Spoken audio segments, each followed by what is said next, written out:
My mom gave me some clay when I was 5 years old, and I made King Kong.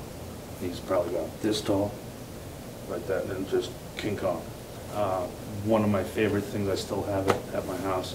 And then growing up, she always kind of said, well, you know, why don't you try this, or why don't you try that? And at one point she gave me a big chunk of clay, or excuse me, a big chunk of wax and some tools.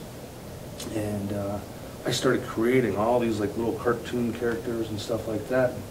It just kind of evolved into one thing.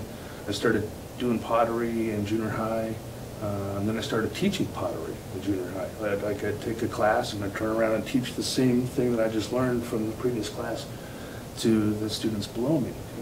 Really the inspiration was how angels interact with us and how it would look if you were to see an angel just kind of after a day's work interacting with somebody, sitting at the bus stop just like everybody else, holding his halo, done after work, and that sort of thing. My dream project. Well, it seems like every project I do kind of is like my dream project.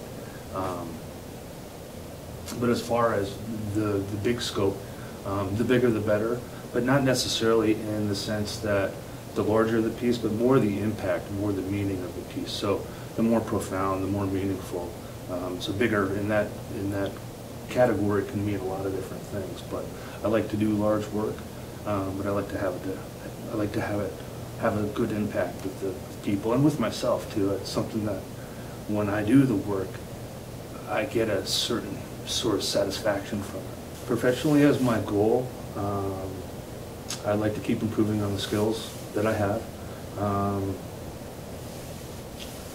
I would like to teach people some of the techniques that I've developed over the years and I kind of taught myself how to do, so that they could learn the creative process as well.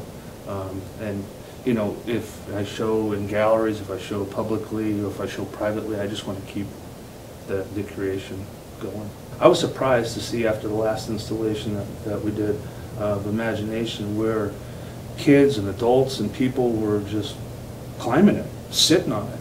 And I never, you know, first like your ego says, oh no, don't do that. You can't climb on my work. But as I began to see what it did for people and how they interacted with it, it made me very excited.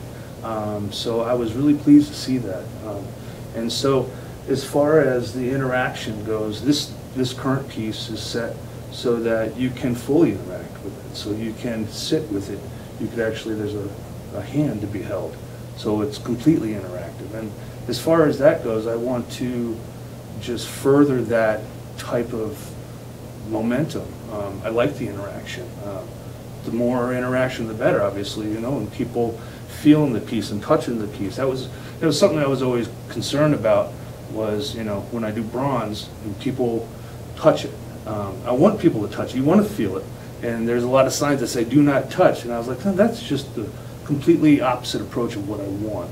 So interaction and more interaction, I think, definitely is key.